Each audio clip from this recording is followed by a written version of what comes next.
scoot in this way a little bit. You were, but that's also that part of it's so weird to me because it's like the show's been running for 8 years. Right. You know what we mean? The rules are obvious.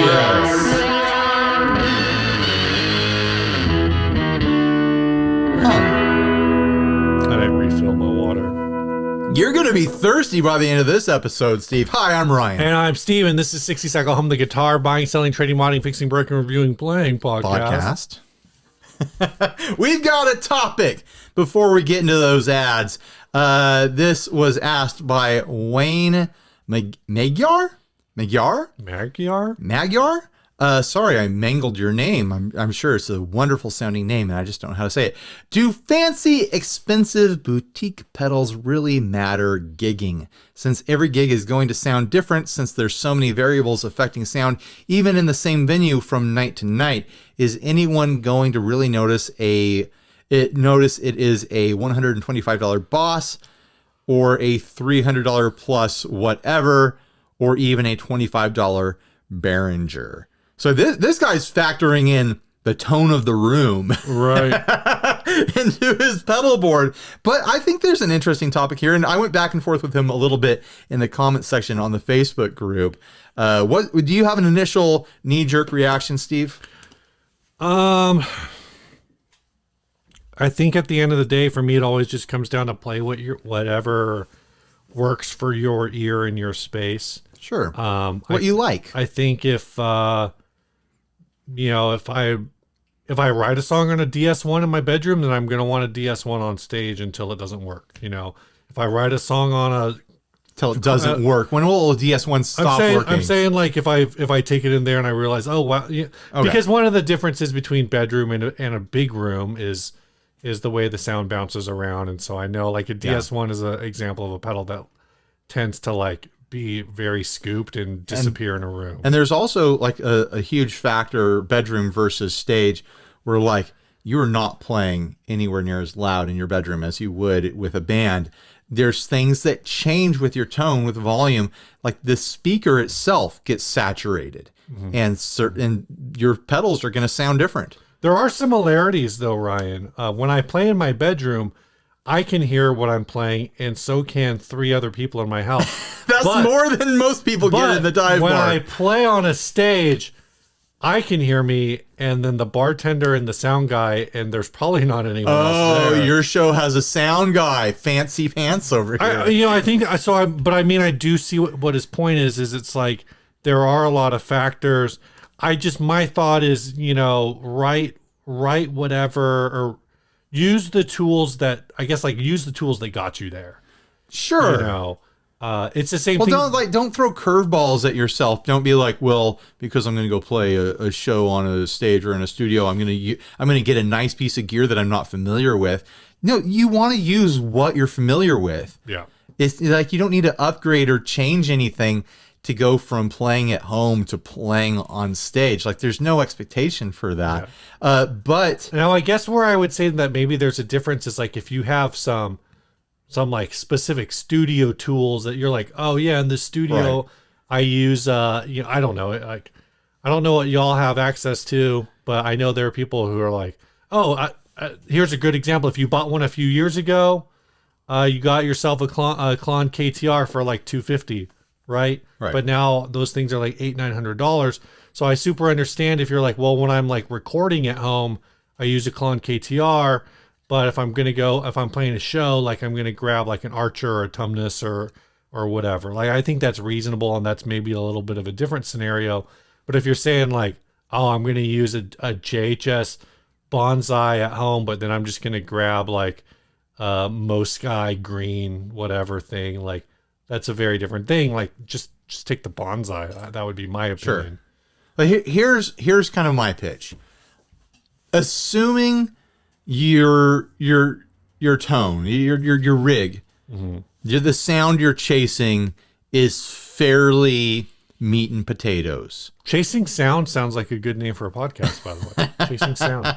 Maybe we could get it like sponsored by like a major publication or something like that. what I was leading to, like, say you're a very meat and potatoes tone, guitar into a tube screamer style overdrive into a loud amplifier. Right. With a little bit of reverb. Right. No, you don't need a $400 version of a tube screamer to do that. Sure. Go get yourself a turbo tube screamer, and that's probably got everything that you need in there. Yeah. But you might find like, oh, I really love my tube screamer, but you know, I kind of wish it had a little bit more like scarang and more crunk down in the, you know, down in the corners here. And so then you start going on this journey to explore other variations of that circuit. And that's where you get into the $300, $400 nonsense pedals that are easy to make fun of and stuff like that. Scrang and crunk. You know, the tonal, you know, the tonal adjectives that we use that all the time. We all know what those things mean. Right. It's guitar speak. But where that breaks down, when you start getting away from the meat and potatoes tonality of like, here's my guitar, it's got a kind of like a mid-saturated tight overdrive going into a slightly crispy tube amp, because then like it does, you just find a dirty pedal that does it for you. It doesn't matter how much it costs, really. Yeah. Where things start changing is if you start getting into very specific variations of effects that have very specific like technical features to them. Like the one that I pitched to Steve when we were talking about maybe doing this topic is we've got the Dark World here. I was going to hold this up when we list Chase Bliss as a sponsor. Yes, it's a reverb. Yeah, you can get all sorts of cheap reverbs out there. There's all sorts of budget reverbs. Sure. But I haven't run into any other reverb that does things that this does. And this is not me pitching this right now. This is me pitching the idea. It's like, if you have something like this, like any pedal that has a unique feature, and you build a song around it, you build your sound around it, that's it. You built your song around that. You built your sound around it. Like there's certain bands, there's certain tones, there's certain sounds that exist because of a specific piece of gear. And if you want to do that sound, then you need to buy that specific piece of gear no matter what its cost is, because there's not a $100 option. There's definitely not a $50 option. You know, you have to go with what actually exists. So it's practically meat and potato stuff. Yeah, it doesn't matter. But when you get into specifics, I think it does. I kind of get what Wayne is saying here. He says, you know, you build to a certain sound, but the venue, acoustic, crowd size, that can throw your sound out the window. I still think like the features are important. They are. You know? Yeah, he's right. Like the acoustics throw out your sound, but there are certain pedals that those are the only pedals that do the thing that you're trying to do. And honestly, like sometimes the biggest difference is like, so some of the differences can be minor. It can be the way something is voiced. That's going to cut better, like in a poorer acoustic setting. But it could also just be, you know, you need to figure out how to dial in reverb in a room. I actually found, you know, shortly before I moved that I started playing a lot of parts without any reverb and just delay, because I found like the room I was in was already like pretty reverberant. So unless I wanted like a specific like washy or like a modulating reverb, I just would not use reverb. Sometimes, I was using a lot of delay still, but sometimes I use a reverb and then right after it, I use a deverb. Oh, wow. And it cancels it out, but I know that it's in there, you know? So it's like, yeah, it's a psychological thing. I do think the psychological is a big part Some of it. pedal builder is going to hit us up and like, can I build you a deverb? If you want. Okay, go ahead. I'm sorry. I do think there is a big psychological component to like enjoyment. And I think the other thing to consider is, again, depending on the space that you're in, what you hear may not be like what's out there. And unless you're one of these guys who, you know, these guys exist, who are, you know, you're playing with wireless, or you're walking during sound check, you're walking to the back of the room and you're actually hearing what you sound like in the room. And even then the room's empty. It's going to sound different once you hopefully put, you know, 20 or 30 or 50 or 100 warm bodies in there, it's going to sound different. Yeah. But no, most of the time you don't spend time adjusting your gear to the room. Like, yeah, that's like if you're running through a PA and there's speakers, there's mics on amps and stuff like that, then you're trusting the sound guy to adjust around the room. Like you don't have to be like, well, the wind's going that direction, the humidity is this percentage, I think I need to turn my mids up. No one does that, you know. I do that. That's because you're a scientist, Steve. I thought you were gonna say it's because I'm a psycho. But like, say your meat and potatoes rig is built around a tube screamer. Right. You could have any $30 Amazon Basics, Mosky, you know, whatever budget tube screamer, but you find yourself in situations where the tone of the room does change. Now you're like, man, it would be nice to have a tube screamer that has a little more shrink, a little more crank and shrank, that has a 3-band EQ. Right. You're like, oh man, you know, like in this scenario, like it was the mids were too mid. I need them to be less mid. I need the lows to be more mid, and I need the highs to be really, really mid. You know, but like there's like, you'll find yourself in situations where you're like, man, I wish it was, you know, I wish I could tweak this, and I don't have that parameter on this thing. Or you might just decide like, this $30 pedal is doing it for me, and there's no one cares. No one's like going like, oh, you're doing it wrong because you don't have the $400 pedal. No one cares. Like, use what you like. Yeah. Use what you like. Use the thing that, you know, gives you the confidence to play. And I think, and I'm not trying to call out our buddy Wayne here, because that's not what this is about. Well, it's about discussion. But it's about discussion. That's right, Steve. There is a mentality that I've seen in guitar culture, in guitar internet culture, where people will see nice gear and they will get judgy about it because they're insecure. Like, oh, this person has this thing and I don't need that. I don't. And them using it, because those people are using it, they're saying that everyone needs that. And it's like this logical big jump to make those assumptions. No, you don't need anything. No one needs any of this stuff. Use what works for you. Use the tool that you enjoy. Right. You know? And if somebody has a nice piece of gear, maybe they suck at guitar, maybe they don't. It doesn't matter. Like they bought the thing. This is the way I think about it, right? Is I'm not playing right now, but I played like rec softball for a long time. Sports analogy, guys, buckle up. Here we go. Sports analogy. Like you see a lot of 5-point harness for this one. You see certain guys that go like all in, and you're like, oh man, you're a douche.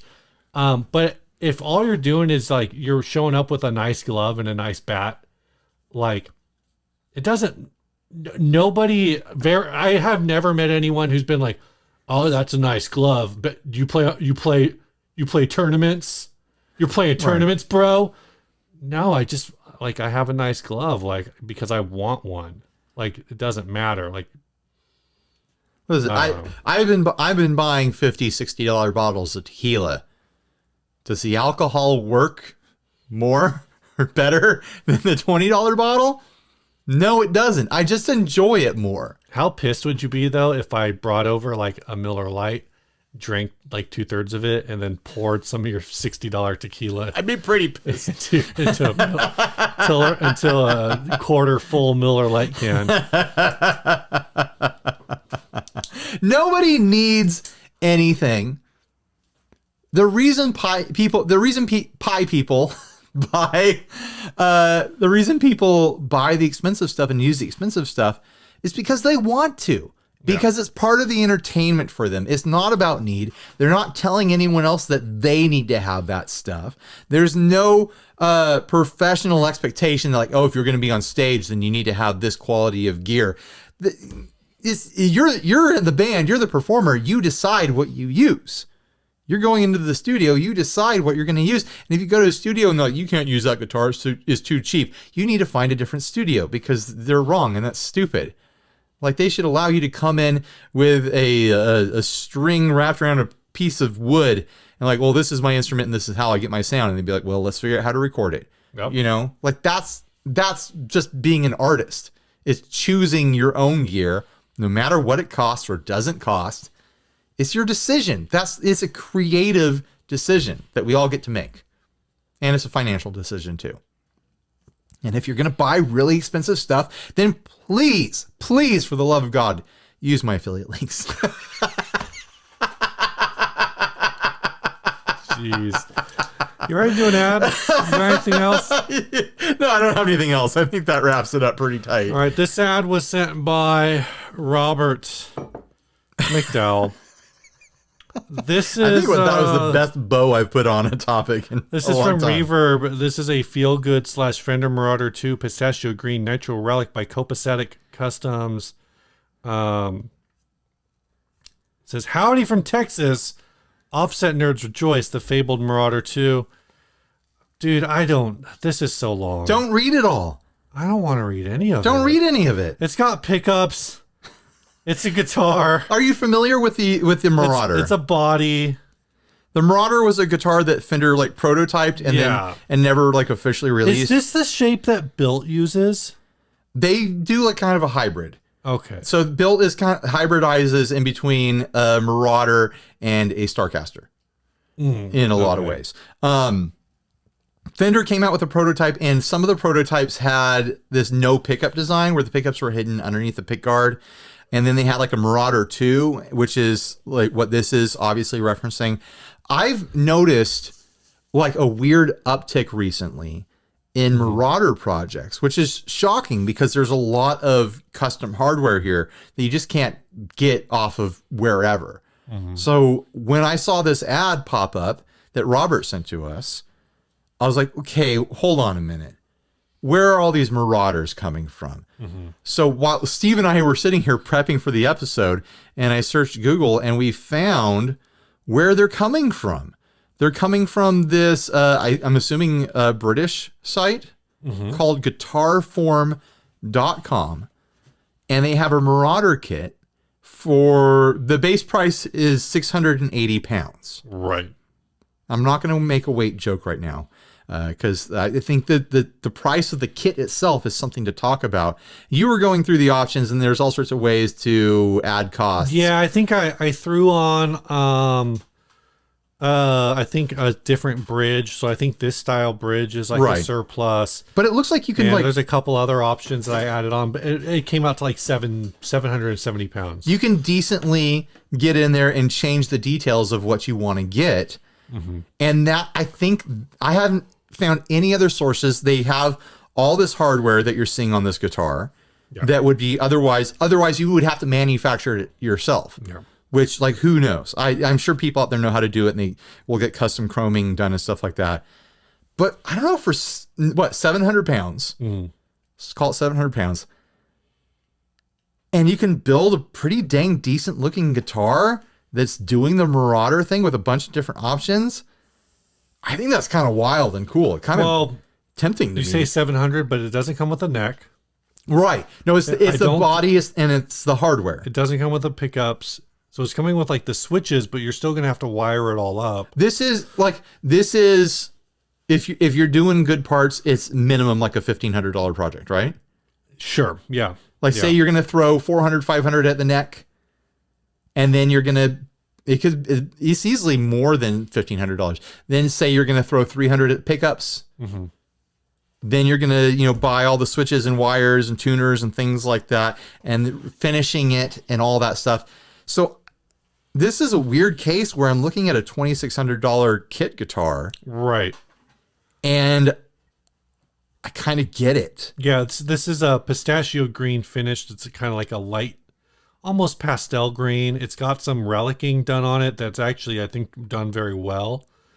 I think if you were to, well, here, let's just... I don't know about very well, but I think it fits the look just fine. Ryan doesn't think it was done very well. The chips in it are a little bit chunky. I don't know. I mean, that's the way I drop my guitars. It's not my favorite relic of all time, but I would be totally fine with it.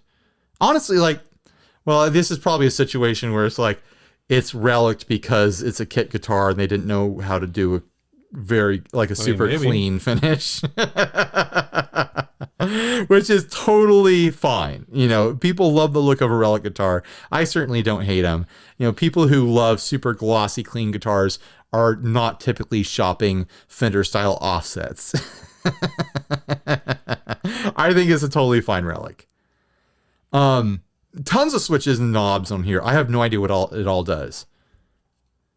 Yeah, I mean, I'm sure if you buy the thing, it's gonna come with that. I wanted to compare this to MJT. This is actually pretty significantly more expensive than MJT, but I think some of that premium you're paying for is unfortunately the rarity of the fact that as far as I can tell, you can't buy this hardware anywhere else. Yeah, this hardware, it's being made by this company, or this company's guitar form you could is having somebody make them. Maybe someone else out there is making these bodies as kit bodies, and you could buy it from somewhere else. But I wasn't able to find anywhere else that's selling the 4 metal plates, which includes the bridge plate, right, and that pick guard. There's 5 pieces right there, not including the body, that make this a very unique build, and I don't think you can get it elsewhere. Right. I might be wrong. Maybe there's another source out there. I couldn't see it either. I couldn't find it either. I couldn't find it. There were the what Fender had, a made in Mexico Marauder that they did that had the 3 coil bridge humbucker. Right. Which it was a very odd bird, and it gave you a taste of Marauder, but it didn't give what people wanted from that fantasy of getting a Marauder that was prototype. that one that was it was like a Jazzmaster pickup in the neck. Yeah. And a humbucker in the bridge. 3 coil humbucker. 3 coil. Yeah. Yeah, that was weird. And did it have a Strat bridge on it? I think it had a Strat bridge on it. It was a weird build. This makes so much more sense visually. It looks very handsome. It's the lost Fender offset. And here's the thing I was thinking, Steve.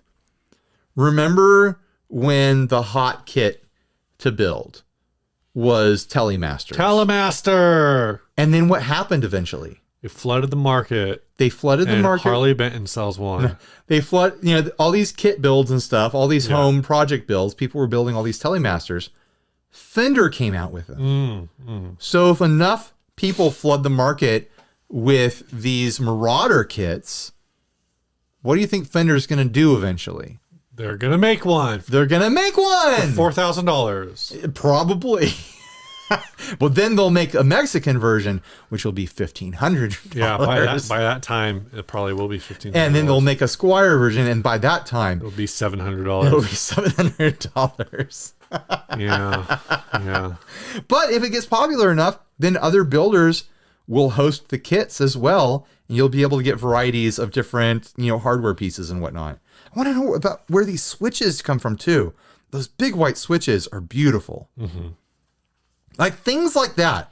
Yeah, you can get the Jaguar pickups that they use in this. You're going to have to get the neck. It probably takes a standard Fender Jazzmaster. You can either neck. select between this one is the Strat style neck. You can get a Strat style neck pocket or a Telecaster style neck pocket. Gotcha. So you pick. I want one of these as a baritone conversion. Yeah, so you could get this and do one of the Tele baritone conversions. And do a Tele baritone conversion.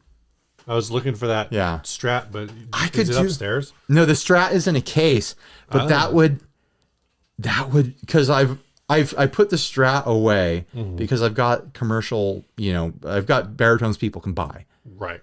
That would be a really cool project to get one of these kits and convert it and use the baritone neck off of my off that Strat project because it's the Telecaster baritone conversion. Do Jaguar pickups in it. You should do it. Oh man, that's tempting. It's a 700-pound project. Starting though. You should reach out to them and see if they'll do a project trade. No, but maybe. No.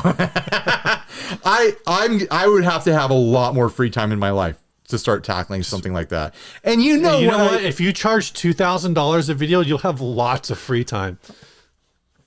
That's true. I would have a lot of free time if I charged that much. I wouldn't have any work anymore for a while. Who knows though? Maybe someday, but not today. No, this maybe like a big company like Marshall or something like that would be able to pay $2,000 for a video. You know, they've got, I'm sure a big company, a big famous company like Marshall could do something like that. I hate you. Hi, other guitar YouTubers. All right. Anything else? Anything else you want to say? I got nothing else. I just think this looks really good. The price is the price. Check it out against other Marauder kit builds, I guess. Yeah. But it's like, where else unless you find someone else selling one, where else are you going to get one? I know I interrupted you there for a sec, so hold your thought, I guess. I feel like the build cost of this had to be at least like $1,700. So this guy is trying to profit $800-900, something like that, for his efforts. That's fine. If it plays really nice, I think that's fine. You know, kit guitars, it can be really like, who wants that? But this is such a specific thing that I feel like there's a market there. All right, go ahead, Steve. Now that I'm done interrupting you. That's it. I wasn't. All I was going to say is I do like the finish on this overall. When I do my Ibanez eventually, if it can come out half this good, I'll be pretty happy with that. So, want to do some housekeeping? Yeah, let's do some housekeeping. Just housekeeping is a quick moment for us to thank the folks who support us over at patreon.com/60cyclehumcast, where for as little as $1 a month, you can support the production of this program and other programs like it. Similar to it. No, you won't be supporting any other programs like this at all if you support our Patreon. But you can support other programs with Patreon. Well, you would support other programs like this program on this channel. Right. Other episodes of this program. Yeah. Listen, if you sign up for Patreon after you watch this episode, you won't be supporting this episode, but you will be supporting future episodes. Can you think of any television shows where the spin-off is more successful than like the original show? Oh, that's a bit of trivia. There's probably something out there. That's a question for the audience. Spin-off shows that were more successful than the original. Go for it. All right. Do you want to open some mail? Spin-off more successful than the original. Man, don't tell me about freaking how Deep Space Nine is better than freaking TNG. That's dumb. All right. I don't care about DC. Happy Days is apparently a spinoff of a show called Love American Style. Frasier is a spinoff of Cheers. There you go. This podcast is Cheers, and all of the guitar reviews is Frasier. That's what I was trying to go for. All right. Let's open some mail. That was dumb. Yeah. I'm dumb. Sorry, guys. All right, we got a letter here from Jordan Feltcorn. He's been messaging you all week, dude. Oh, has he? What have we got here? I'll wait. You want a blade, Steve? It's an envelope. I'm fine. It's a letter here. Dear Ryan, here is a little Christmas present courtesy of Chris Barron, lead singer of the Spin Doctors, who of course wrote Two Princes. I showed him your Two Princes gag and he loved it. He asked me to send you this pic. Enjoy and have a happy new year. What? No. Oh, that's silly. He messaged a while ago telling us that like he's neighbors with like the dad of the sing. Oh my gosh. Is it what is a Spin Doctor's guitar pick? That's great. It says Spin Doctors on one side, it says Chris on the other, and it says actually a really nice slick feeling tort. And it's actually like the weight that I would use. That's wild. It's an official Spin Doctors pick, and he's seen the Two Princes gag, Cool. and he hasn't sued us yet. So Yet. success. Thank you, Jordan. That was such a nice thing to send. Oh man, I'm gonna have to make sure that I never lose this. Just put it right there. I'm just kidding. I need to frame it. This is from the Flatwoods Monster Museum. Yay, more Flatwood stuff. We still need to open those trading cards. From Andrew. Oh yeah, we need to open those trading cards sometime. We I'll open this box. We gotta find a way to do it. This is from Andrew. This is what is this? Really, a postcard? By the way, if you want to send us stuff, the address has been right up here. He says, Ryan and Steve, I got it's stamped on here. It's stapled and enjoy some of our freshly produced picks. Fresh picks? They have Flatwoods Monster Museum guitar picks now. Oh, those are cool. And they've got a little Braxy on the back. Do they glow in the dark? I don't know. Can't tell. I find out after after they send us stuff that most of the stuff they send us glows in the dark. We got a couple. We got a couple of these postcards here to go Cool. along with it. That's cool. I love all my Flatwood stuff let's that they find out. send. What are you gonna do? Steve is going undercover to see if they glow in the dark. It does not appear that they glow in the dark. All right, I've got a box here from Nate Leslie. There's some pins in here. It's got a picture of a gun shooting a tree out of it. This is a serious... Oh my gosh, there's a lot in here. Hey, Steve and Ryan, here's a box of my musical goods and sundries for your enjoyment. Steve, you'll recognize at least one of these CDs. Sorry that I only included one shirt. It's the very last one from my 2016 album release. You guys can fight over it, or arm wrestle, or rock, paper, scissors. Enjoy the stickers and magnets. They should increase your quality of life by at least 4%. Thanks for the fun show. I work in a limestone mine. What? So I usually listen to you guys while I'm literally scraping the walls in a large Gradall machine. 300 feet underground? He's an underground musician. That's if wild. anyone is interested in my newest music and videos, it can be found at terrible. NateLeslie.com and on every major streaming site. Long days and pleasant nights from Nate Leslie. P.S. Here's a topic idea. Is rock and roll still the Antichrist? And have we all given in? Oh my, there's a lot of CDs in here, dude. Yeah, he's released Oh, a it's lot two of e- stuff. it's It's two like each. 2 each. Yeah, Whose Fault the Grammar? This is, I downloaded Whose Fault the Grammar off of one of these free music services. Not like illegal, but like there was a company that was doing it. And yeah, this is a really cool album. This is cool. I think this is a U shirt, Steve. Oh, that definitely looks like a me shirt. That's a Steve shirt. We got a bunch of stickers in here. This is cool stuff. It's cool to see the things that people make. All these stickers and magnets. Oh, these are big magnets.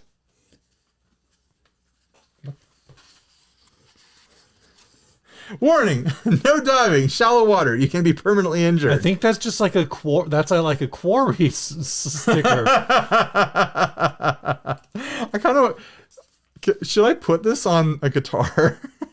Isn't that also like you see these at I guess what's like not shallow water, but you'll see these at shows where they're trying to get people not to stage dive. Oh, yeah. I kind of want to cut out the guy bonking his head and put that on a guitar. Thanks to everyone who sends us stuff. It's delightful. And then everyone who watches the show gets to see what your creative, cool stuff looks like. All right, Steve, you want to do sponsors really quick, and then we'll get into the next two ads? You know what? Let's just do all the sponsors at once. We're going to do all the sponsors Get it at all once over so we with. can get it all done. We got Stringjoy here. Go buy some strings. Stringjoy.com. Click the link in the bottom. They make them in Nashville with their own machines to their own specs. You can make custom sets with their builder on the site. They've got this is a coded set. You can get coded sets. They've got uncoded sets too. They've got decoded sets. coated, decoded, recoded. They've got all the different kinds of sets. We've also got the loaf pedal here. This is from Bigger Pedals. Yep. If you're wondering why we're not holding up the new thing that I maybe demoed and published last week, it's because it hasn't arrived when we recorded this episode. So there's the loaf. We call it the low AF because it's a great fuzz for low strung instruments like your basses and your baritones. Go to biggerpedals.com. This episode is also brought to you by ChaseBlissAudio.com. This is the dark world. Ryan already talked about this. You want one, you need one. Go. I like to do this thing where it shifts in between this high octave shimmer and a low octave shimmer, and it shifts back and forth and is ghosty and spooky and freaky and scary and it's beautiful. And no other pedal does what it does. So go check it out. What are you doing there, Steve? You taking a video? Making some tent. You're making tent? Making tent. Got to get that Instagram money. Oh. 20 seconds is long enough. That's good tent, Steve. The best tent. What's new, Ryan? Oh, man. Nothing's new. Let's skip what's new and just get to ads. Do you have something new? No. All right, let's get to ads. I like how I'm going to timestamp these 15 seconds apart. I put a card in this that was too small, and look, it's filling up quick. We only have 29 minutes left? Is that what it says? We got 20. We'll make it. Shoot. We'll make it. All right. We'll make it. All right. Distressed Axle. This was sent by Brian Brooks. Now, Steve is going to really freaking rush it. With 29 minutes is actually plenty. There is no... Okay, here's the item description. 39 by 12 by 2. Oh, that's just one guitar. I know exactly what guitar that is. You just described the dimensions of it. What kind of guitar is this? Oh, it's a 39 inch by 12 inch by 2 inch. Oh, really? Those are pretty good. The title is Axle Distressed LP electric guitar. This is clearly a Telecaster shape, but okay. I guess it could be an LP in a way. No, it's not an LP in any way. Do you remember when these guitars came out? I do, and this is pretty modified though, right? It's kind of modified. Yeah, when these guitars came out, they got a lot of attention because they were affordable. I feel like they were $300 or something like that. They seem to have pretty decent hardware. They were doing a relic thing. No, yeah, I remember that part. It was a weird, a lot of the relic that's on this guitar is the stock factory relic. Yeah. The pick guard, that's the stock factory relic. They were aging these guitars, but in a way that was kind of a natural looking. It wasn't a real guitar relic. It was more how Pizza Hut tables in the old sit-down restaurants that would have dings and nicks in them and stuff like that. It was a fake relic. Yeah, they were called Badwater guitars. They were AXL Badwater guitars. So a lot of the relic on this is factory. I don't think all of it is, but there's some actually interesting carving going on here. Pinstriping. I would call that pinstriping. Would you call it pinstriping? It's a pinstripe style carving, and it actually really perfectly matches the look of the cut of the pick guard and stuff, and the shape of the guitar. This is an expert adornment on this. I think that part of it works. What are these? I do not understand things? These dome things. It looks like some sort of found object that they mounted into there. I have no idea what those could be. They might as well be landmines. They're all just little shotgun shell. What's the smuggler? What's the thing called? I don't know. But they don't look like shotgun shells to me. But they're yeah, they don't. What are these? They look like they're about 2 inches wide. They dome out and they have a little nipple on the end, for lack of a better term, and they're black. What are those? They look like little pieces of a miniature drum. I want to think that they are not a shotgun shell, but they are a component to something where if we knew what it was, it would be oh, it's that part from a propane tank or something like that, Right. They look like an industrial part to something that's been upcycled. They definitely look metallic. But then presumably to fit these in there, this guy, some previous owner, because this was on Goodwill, so some previous owner took what, a 1/2 inch like router bit and just was like, this is cool. Well, they were like, that pinstriping is routed into the body. They were already wood carving. Yeah. That's what I'm saying. So then they were like, but I think it's one thing to be like, oh, I'm doing a pinstripe thing, and you're just going in. I mean, I don't know. I guess I'm looking. What if they serve a function? I'm looking at these little knobby whatever they are, and assuming that they are like a large object that's like 1/2 inch.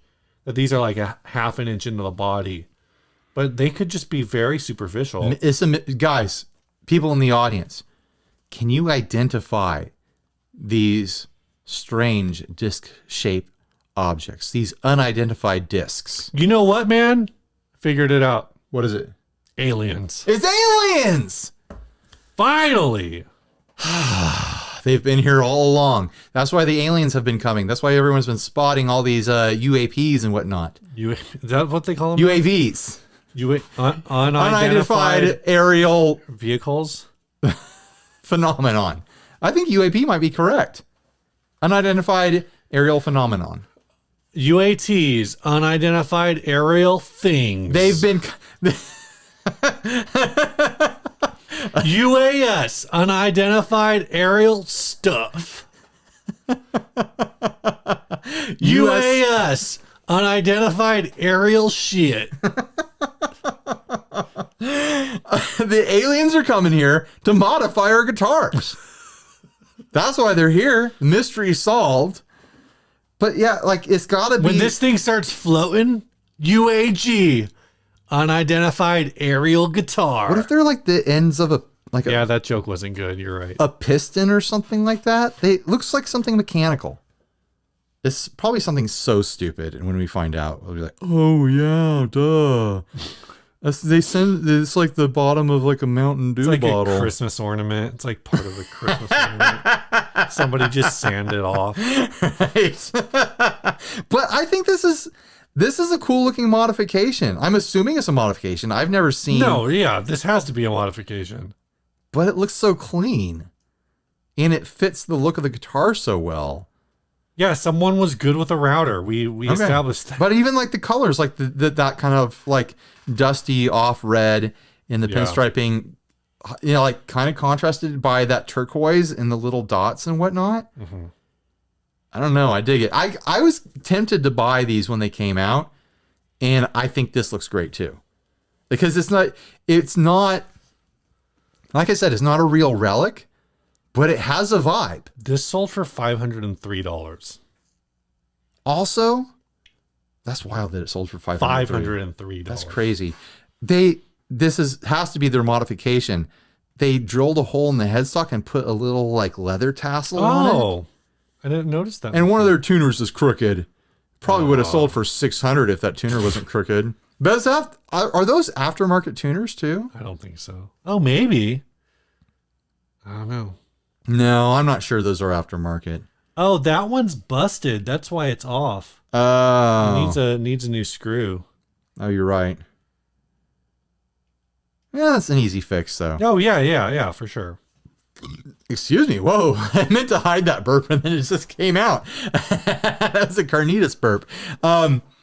Yeah, that's an easy fix. You just take the whole tuner off and convert it to a 5-string guitar. Easy peasy. I wouldn't have guessed that this thing sold for $500. $500. That's wild. It looks good enough. What do the AXL Badwaters go for? I thought they were pretty cheap, like $250. AXL Badwater. Let's see. $179. Oh, maybe that was a clearance price. These are like a different model. This one was on Reverb. I'm seeing the Strat version for $220. Yeah. I'm seeing an LP version for $343. Where's the $275? I'm not seeing any of the specific model. I'm just Googling, by the way, so just whatever popped up. Yeah, 500 is a bit much. Here's one for $10. It's just the brochure. It does look cool, and it does have alien technology embedded in it. Someone's trying to sell one for $600. Someone's trying to sell a made in USA prototype for $1,300. Whoa! You know what when on one of the NAMs we went to, because these Badwaters, they weren't on the market anymore by the time we were going to NAM. Yeah. But like a few years into us going to NAM, they had like these LP Junior style builds that were not distressed, that were pretty attractive looking. They had like a neon orange pick guard or something like that. Here's one in blue, non-distressed, for $180. Yeah. And that sold, let's see, it sold 11 months ago. I'm looking. That's wild that someone paid $500 for that. Here's it looks great. Here's another one that's like the brown relic, 125. It seems like there's no rhyme or reason to the placement of the UFO discs.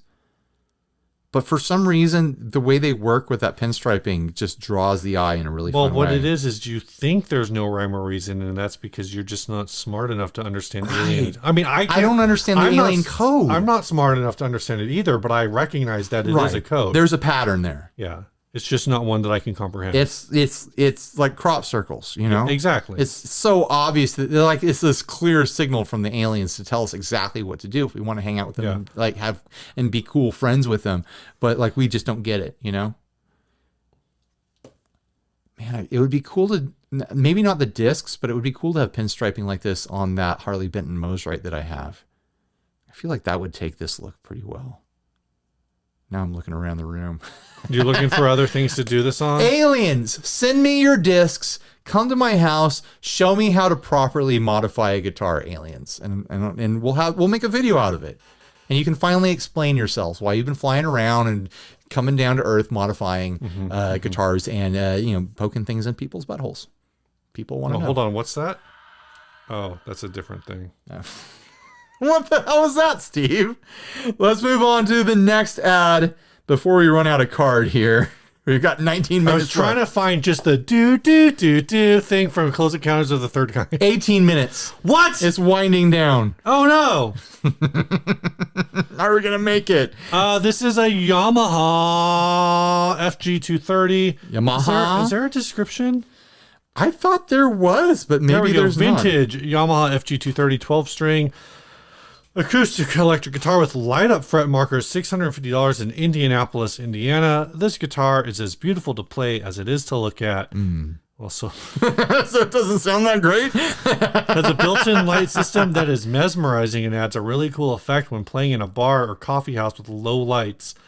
The lights are constantly changing, creating new patterns. It's a really cool upgrade.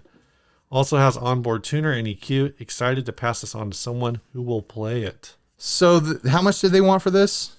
How many strap buttons are there? They want $650 for it. Yeah. A very modified Yamaha FG-230 12 string. I was looking around on the internet and I was seeing prices all over the map depending on year and things like that. I didn't spend the time to figure out why there was such a price difference between models or between years. Like some of them would be like $350 and some of them would be like $1,800. Yeah. So there's very specific models or years or factories maybe that warrant a higher price. This one is, so some of them are like, they say like, oh, red label. Right. Like that's a good thing. This one, interestingly, is a red label, but it does not say Nippon Gaki in it, which a lot of the like 1960 ones do. But you also saw red labels that were going for like $400. Right. Yeah. Right. We did a little research trying to figure this out, and didn't really. We ended up just deciding, oh, this thing's been mangled a bunch of ways. It's probably not worth $650. Right. It's got these lights installed, which okay. I applaud the effort. Here's my applause for the effort of installing lights in the fret dots and in the crucifix inlay. Is that an inlay or a brand? It looks like it's been branded into the guitar, and then there's I think it's kind of like a painted a little bit. It's like a relief, and then there's LED lights in it inside of that crucifix, and like I said, there's LED lights throughout the fretboard markers. And I almost thought there was an LED light underneath the pick guard, because in one shot it looks like it, but then in the others, no, not so much. So maybe that's not an LED. That's just a little shimmer of red torte or something. My question here is, how did they get those LEDs in there? Did they delaminate the neck to make that happen? And if so, like, did they put it back together? Oh no. Okay, it's a warning. We got 15 minutes. We've been warned. It gave us a warning. We've never gotten this far in a card before. This pickup system is like $16 on Amazon. Oh, really? Yeah.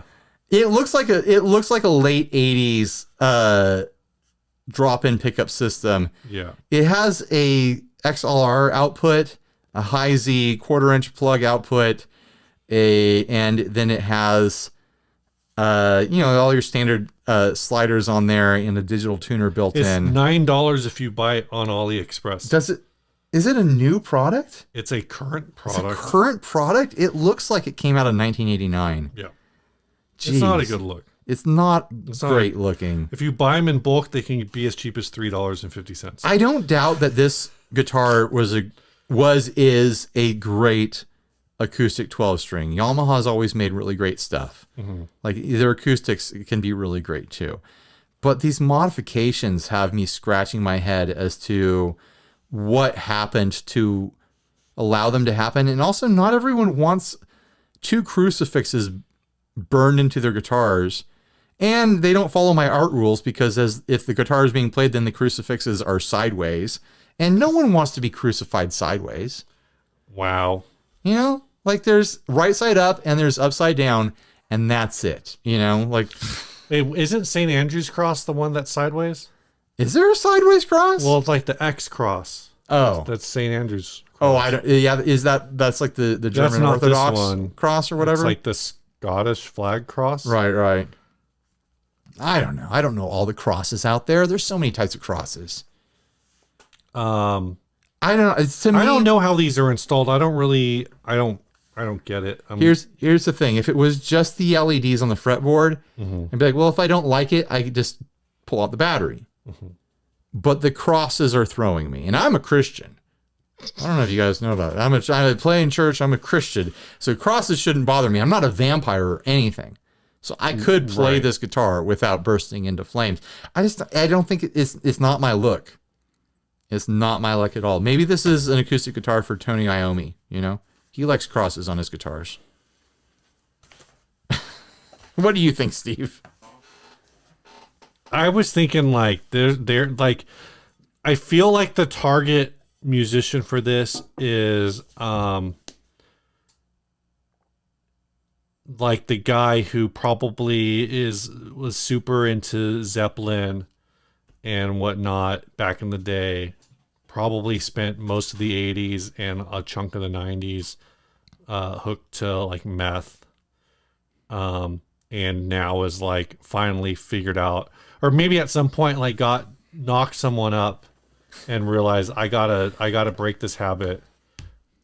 Started going to church. Someone who came clean. Someone who got clean. Came clean, found God. And this is their this is a worship guitar from 1985 where they were I think there was one guitar on stage, and they were doing the slides on the overhead projector. This would have been a guitar, but I'm saying this is a current worship guitar at like a Celebrate Recovery totally type thing. Yeah. Like that's this lives in the closet where the AA meetings happen. And the thing about this guy is, if you're like, hey man, can you play like whatever the new song is? I don't know what songs are cool in church right now. They're gonna be like, oh, I don't know how to play that. It's As a Deer. Every time it's As a Deer. But if you're like, as a deer Jesus. panteth. Yeah, it's about Jesus, Steve. But if you ask him like, hey, like the guy can play Eruption on this 12 string. No, he can't. He can play Eruption on the 12 string, but he doesn't know like anything by Bethel. No, sometimes he plays Peter, Paul, and Mary, but he puts in a disclaimer this is from my pre-Jesus days. I know the kind of guy who Okay. owns this guitar. He can play Eruption on it, but he doesn't play Eruption on it because rock and roll is Satan's music. Okay. $650, Steve. Do you think it's a fair price? No. No. What would you pay? What would tempt you to buy it? Under 200, under 300, maybe. Listen, like I said, I'm not a vampire, but I am friends with a few. I can't have it in my house. It's like if your friend gets a cat and you're allergic, you can't go over anymore. You know, it's just the sad truth of it. You know, you could just take a like a Benadryl. Yeah, vampires should just take Benadryl. You could pop a Sudafed. Yeah. Are Just vampires knock my knuckles on the table so just hard. like super allergic to garlic? Is that the deal? Like they're just super allergic to crosses, and if they just like pop a Benadryl, they'd be fine. Garlic is like an allergy, but like crosses are more like arsenic. They're more like a phobia. Crosses are more like a phobia. They're like cops and fentanyl. All right. We've got to decide what was the best ad of the episode, Steve, so we can award a $20 gift card to a lucky contributor to this episode. Okay, I'm going to tell you what it's not. Okay. It's not, sorry, Robert, it's not the Marauder. Oh, really? Do you disagree? I'm not. Make your case. Make your case. I'm just going to say it's not the Marauder. Okay. I think we should, from the remaining two, we should just pick one and say it. Ready? Hold on. I'm going to go 1, 2, 3, and then we're going to say it. We don't got a lot of time, Ryan. I know. Okay. 1, 2, 3, Yamaha. Marauder. Really? I like the Marauder. Yeah, it's cool, but it's not. I like talking about it and looking at it. Are we going to have to... This is our first disagreement. Okay, tell me why the Yamaha. It's just because, like, there's a story. I thought, like, I was going personally between the Yamaha and the AXL, because both of these were like, we're just making stuff up. We're going to flip a pick. We're going to flip a pick. It's the Spin Doctor's pick. I feel like you should spin the pick. I don't know if you can spin a pick like this. Okay, no. Okay. I'm going to do it in my hands like this. Is it even flipping? It is. I feel it flipping. I don't even remember what side it started on. Okay, so if it's Spin Doctors, it's going to be what? You pick. Do you want Spin Doctors or do you want Chris? I want. We'll let the Spin Doctors decide. I want Spin Doctors. Are you ready? Let's do this. And if it's Chris, then it is then I guess the it's Marauder. the Marauder. You won! It's the Yamaha! I didn't win. Ken Couch won. All right. We're sending this wild Yamaha. Let's say goodbye now before we play the song because the card's about to run out. Thanks for sending in your ads. If you want to possibly win a $20 gift card to the retailer of your choice, whether it be Thomann, Sweetwater, Amazon, a fast food place down the street, if we can get you a digital gift certificate, we'll get it to you. If we choose your ad as the best of the episode. Here's the song. Tell us about it, Steve. And after it's done, stay grounded because we won't have any room left on our audio card. It says, "Hey, Ryan, loving the podcast. You suggested people send you songs to play at the end. I don't know if this is the right address, but I'd be delighted if you play something of mine." It's the right address, all right. Yeah, this is a song made using the stems from the Roses. JHS pedal show. So I don't really... Oh, he says, I added my vocals as well as some keyboards on 1 or 2 tracks. So I'm going to go to it, and I'm just going to play whatever. This song is called The Flesh.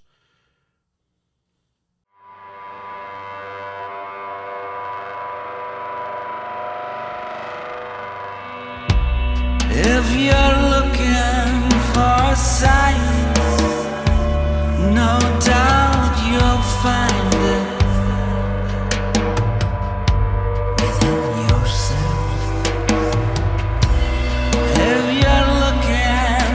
Signs of life, there they are.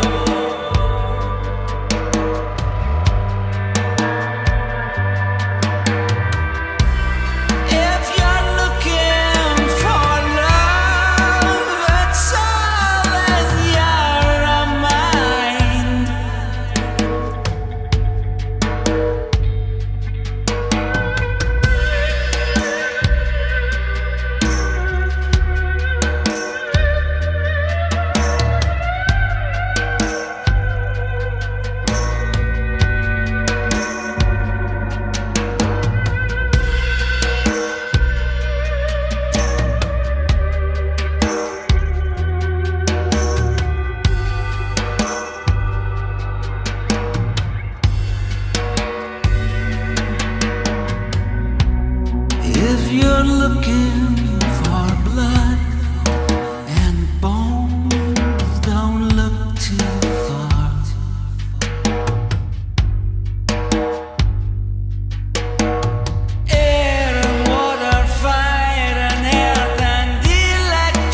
everything you ever wanted.